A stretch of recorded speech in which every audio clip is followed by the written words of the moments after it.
है तो उसमें उसकी पूजा करने का मन करता है। ऐसे राधा रानी के बारे में बताते हैं। प्रारंभ में सबकी यही उपासना होती है। अभी पीछे वाले बैच में भी बताया कि प्रारंभ में कोई हनुमान चालीसा पढ़ता है, शिव चालीसा पढ़ता है, राम रक्षा स्तोत्र पढ़ता है। ये प्रारंभ में सबकी साधना सार्वभौम होती है, क्योंकि सब भगवान से प्रिय लगते हैं। गणेश जी भी विराजमान है, लक्ष्मी जी भी विराजमान, सब।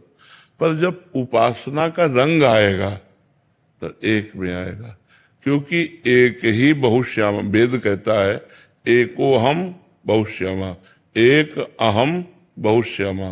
वो परब्रह्म परमात्मा एक ही बहुत रूपों में व्याप्त है। तो जो उपासना कर रहे हो गलत तो है नहीं, क्योंकि सब रूपों में वही व्याप्त है, गलत नहीं है। पर जब प्रेम वाली बात आएगी तब फिर एक में होता है कि हमें माता जी से प्रेम है, हमें राधा रानी से प्रेम है, हमें हनुमान जी से प्रेम है, हमें राम जी से प्रेम है। जब प्रेम आता है तो प्रेम गलियत साकरी तामे दो न समाए, उसमें दो नहीं समाते, वो एक है और वो एक में लग जाता है।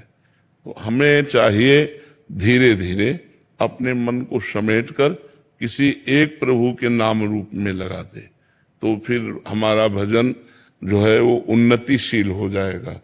अभी क्या है कि हमारी कामनाएं हैं, तो जब जहां जैसा मनाया, तभी कोई आराधना का नियम तो है नहीं, कोई आराधना के प्रति आसक्ति भी नहीं है।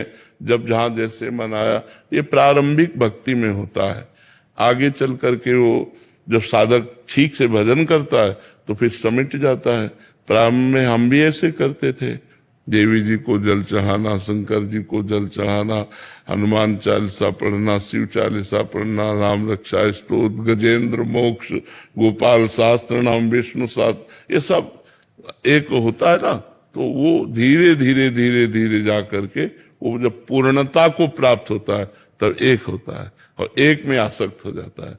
जैसे मीरा जी कहते हैं ना, मेरे तो गिरधर गोपाल दूसरों न कोई, ऐसे वो एक में स्थित हो जाता है।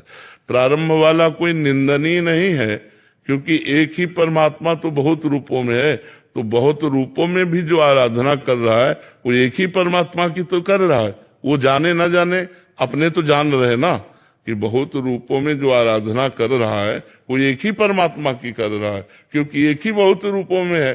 और जब बहुत रूपों से मन पूर्ण होकर एक रूप में लग जाए तो उसे प्रेम कहते हैं। प्रेम में दो नहीं होते, एक प्रेम गलियत साकरिता में दो न समाए, एक होकर के जाया जाता है। समझ रहे हैं? हाँ डॉक्टर